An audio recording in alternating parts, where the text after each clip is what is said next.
बैंगलोर से। राधे राधे महाराज जी।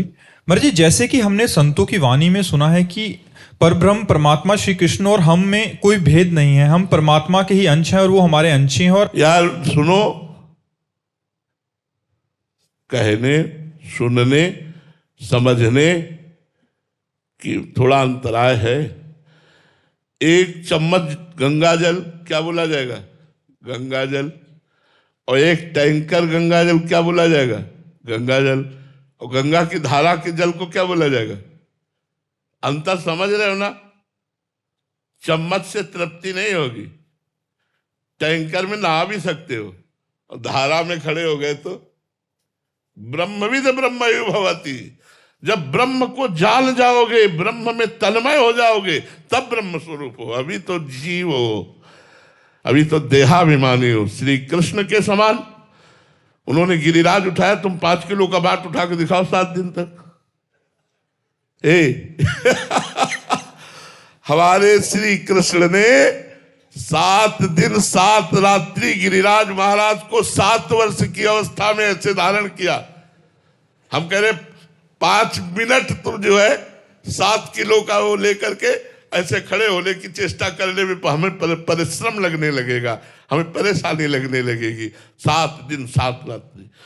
कालिया दह के विष का इतना प्रभाव था कि ऊपर से चिड़िया उड़ जाए तो नीचे गिर के मर जाए, और उसमें महाराज कूद गए।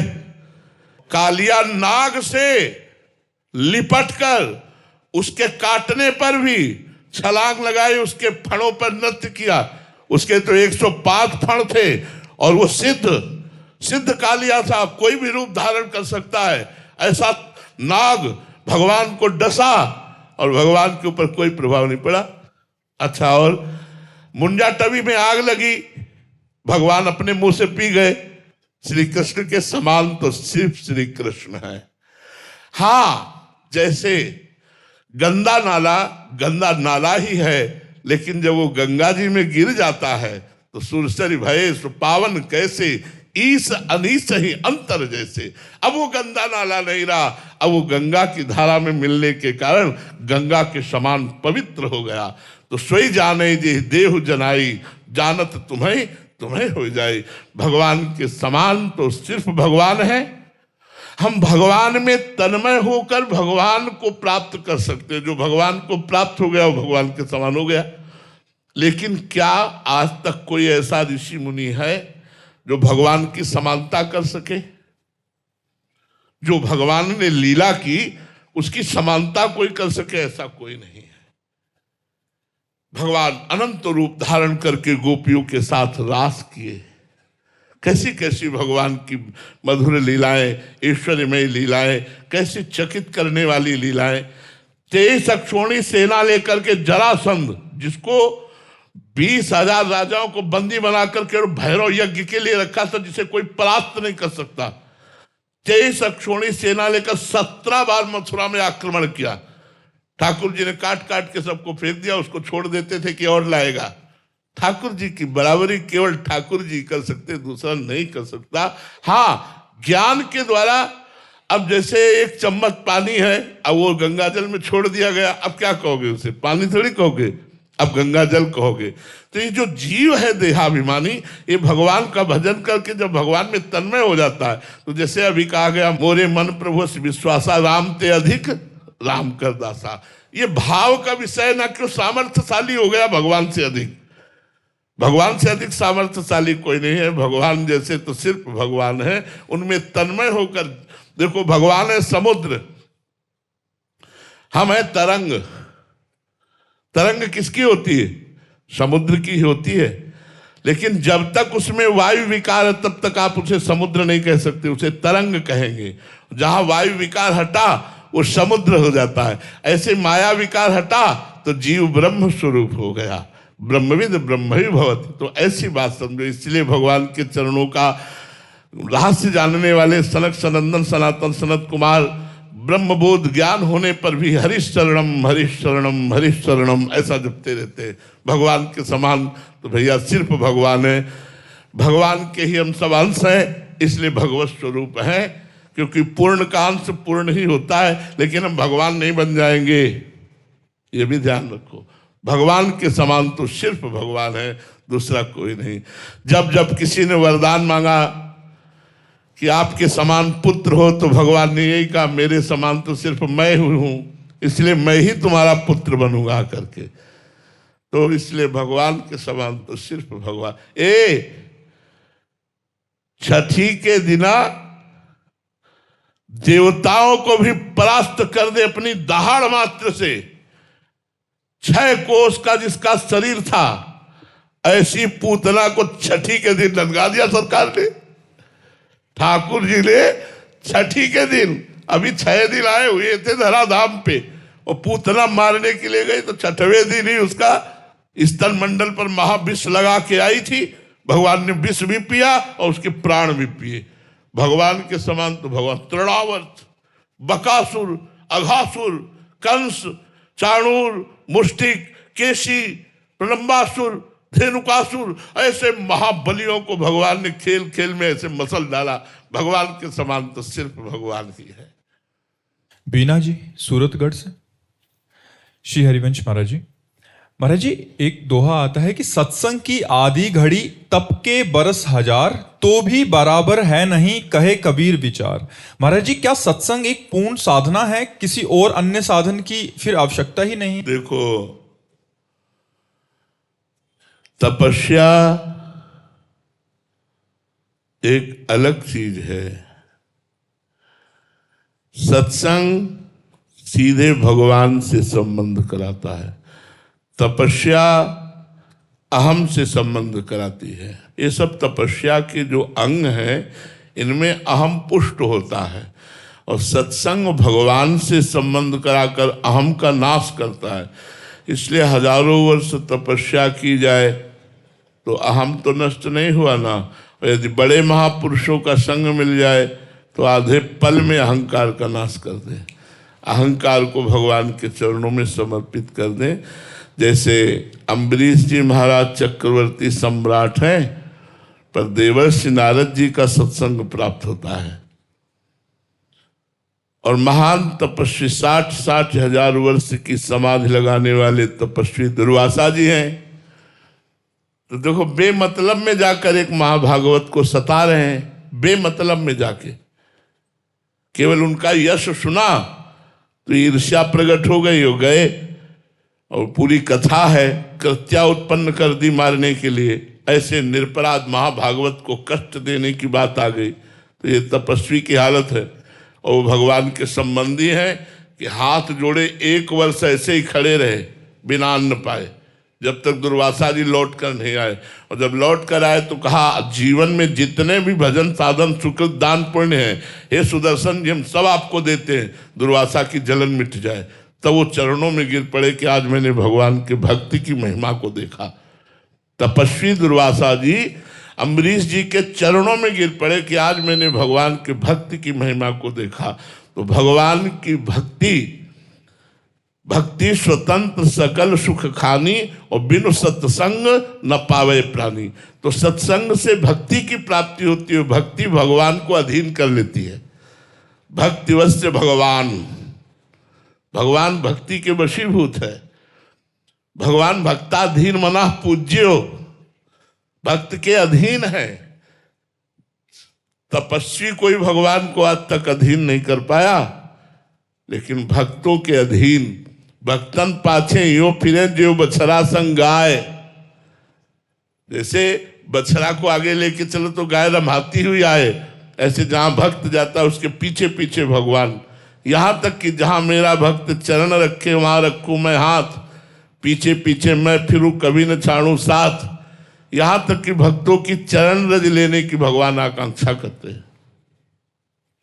निरपेक्षम मुनिम शांतम निर्वैरम समदर्शनम अनुब्रजाम्यहम नित्यम पुये यत्यंगुरेणु भी। जो निरपेक्ष है, मुनि है, शांत है, निर्वैर है, समदर्शी है, ऐसे भक्त के पीछे पीछे भगवान डोलते हैं कि उनकी चरण रज हमारे ऊपर पड़ जाए। तो तपस्या और भक्ति बहुत अंतर है। तपस्या अहम ग्रह उपासना है, भक्ति दैन्य उपासना है। और भक्ति का प्रादुर्भाव सत्संग से होता है, इसलिए सत्संग की समानता में तपस्या कुछ नहीं है।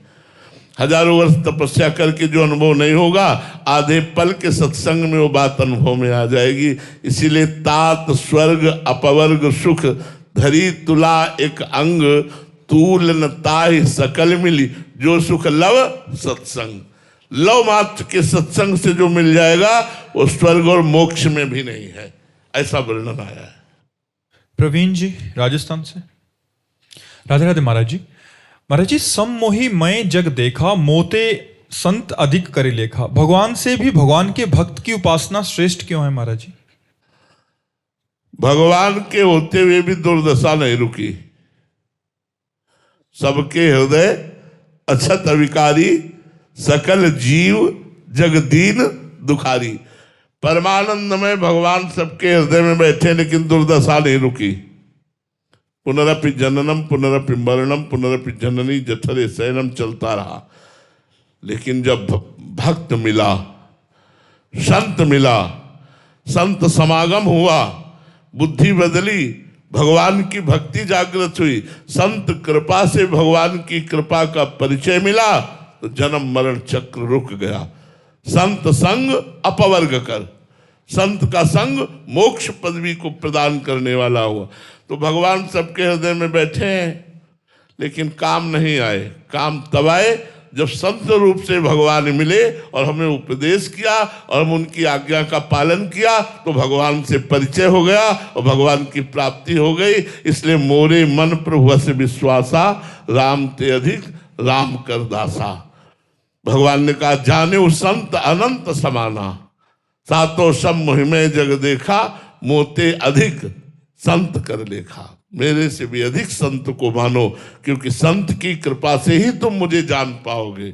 आज तक किसी को कहीं भी भगवत प्राप्ति हुई है तो संत कृपा से ही हुई है।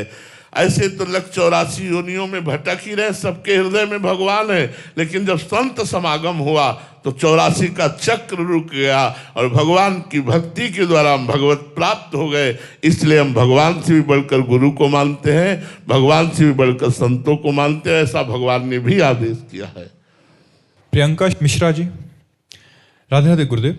महाराज जी, आपके सत्संग में एक बार सुना था कि एक बार एक पंडित जी कबीरदास जी महाराज जी को परास्त करने के उद्देश्य से उनके पास गया। उस समय कबीरदास जी महाराज जी ने उनसे प्रश्न किया कि पढ़कर समझे हो या समझकर पढ़े हो।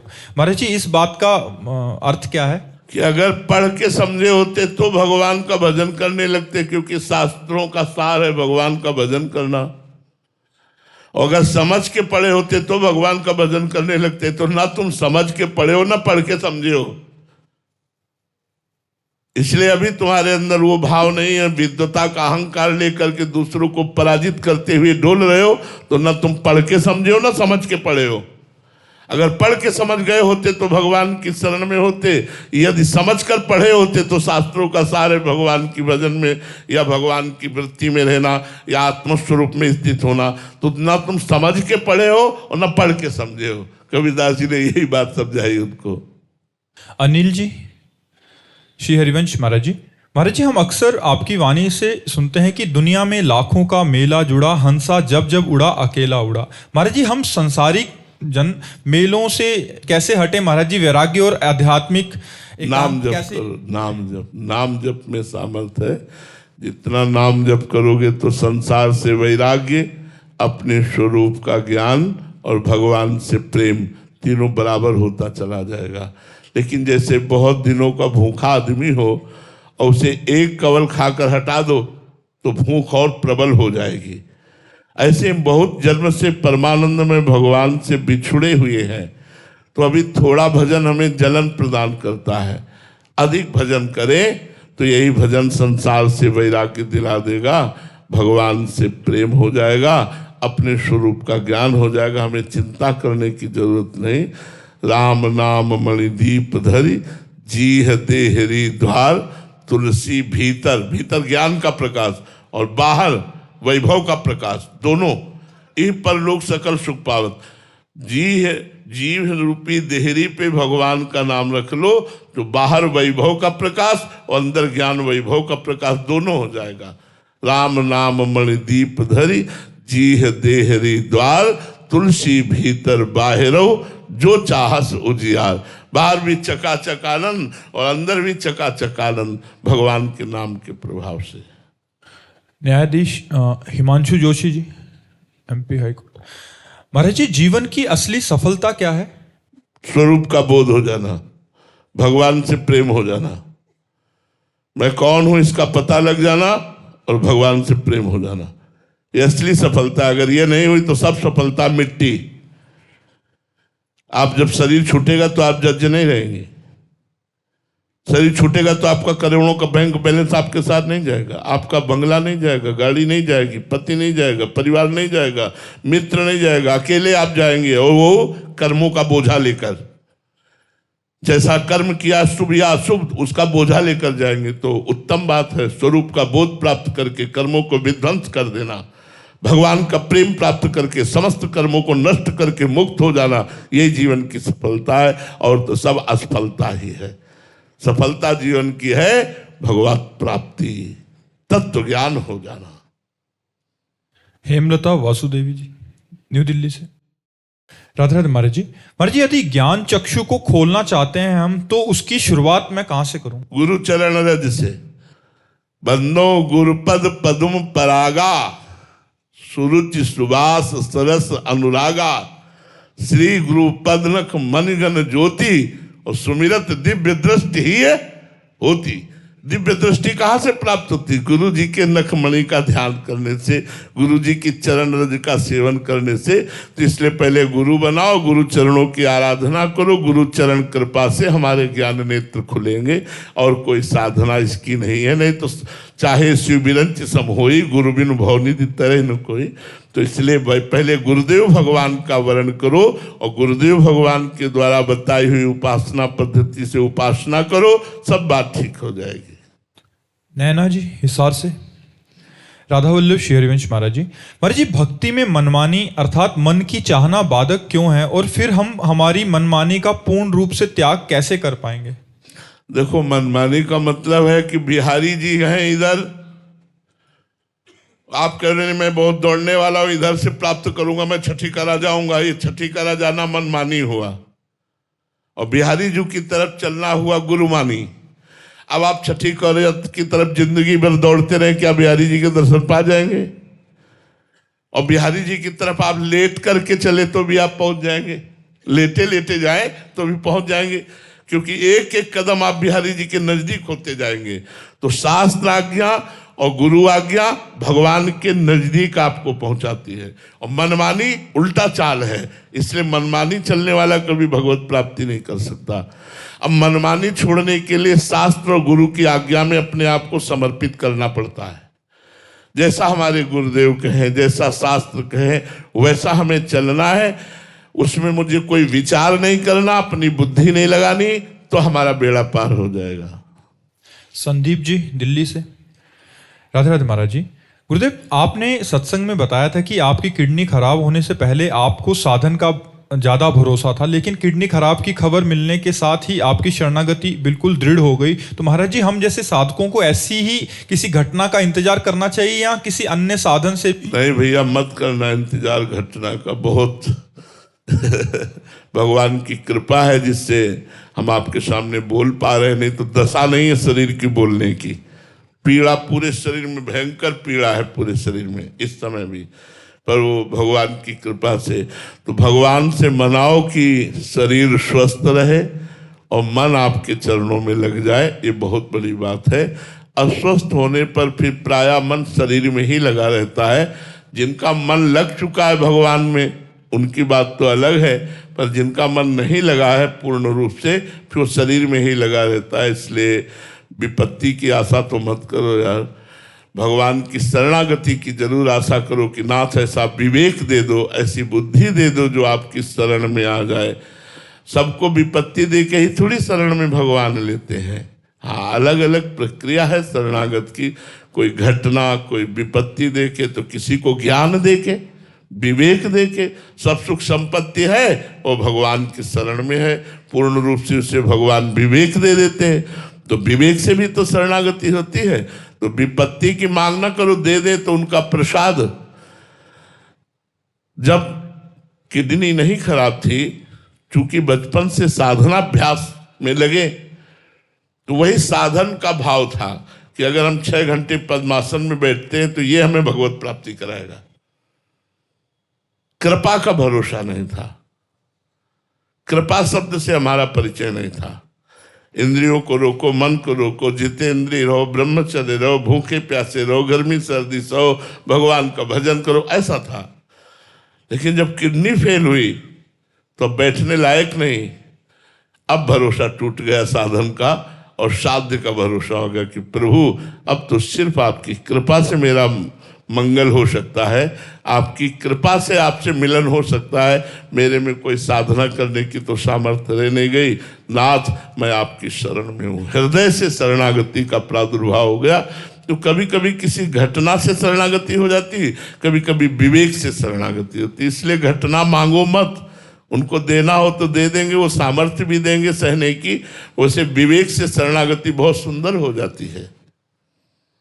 नवीन सूरी जी लखनऊ से। राधे राधे महाराज जी। महाराज जी, भगवान की कृपा और हमारे प्रयास में क्या संबंध है? दोनों में कौन प्रभावशाली है? दोनों। जैसे पंछी के दोनों पंख आकाश में उड़ने के लिए अत्यंत आवश्यक हैं, ऐसे हमारा पुरुषार्थ और भगवान की कृपा दोनों परमार्थ की ऊंचाई पर चढ़ने के लिए आवश्यक है। यदि हम पुरुषार्थ न करें, केवल कृपा कृपा, न नाम जप है, न कुछ भजन करें, न शास्त्र स्वाध्याय, न सत्संग, तो कुछ नहीं होने वाला। अगर साधना कर रहे हैं, अहंकार है, कृपा का आश्रय नहीं, तो कुछ नहीं होने वाला। इसलिए कृपा का आश्रय और डट कर साधना, डट कर पुरुषार्थ दोनों करने चाहिए, तो उससे अध्यात्म की प्राप्ति हो जाती है। दोनों का महत्व है, ऐसा नहीं है कि साधना का महत्व नहीं है, दोनों का महत्व है। आज शरीर अस्वस्थ होने पर भी हमारी साधना चल रही है। जय बजे उठना, तय बजे उठना, शौच स्नान करना, अपनी दिनचर्या करना, भगवान की कृपा से वो सब चल रहा है वैसे ही। हाँ, अब यह है कि बराबर हम काफी समय तक एक आसन में नहीं बैठ सकते। थोड़ी देर बैठे, 4 कदम टहले, फिर आके बैठ गए, फिर टहले, फिर बैठ गए, अपनी दिनचर्या चल रही है। तो हमारा पुरुषार्थ प्रबल होना चाहिए और भगवान की कृपा का दृढ़ भरोसा होना चाहिए। इन 2 बातों से भगवत प्राप्ति हो जाएगी।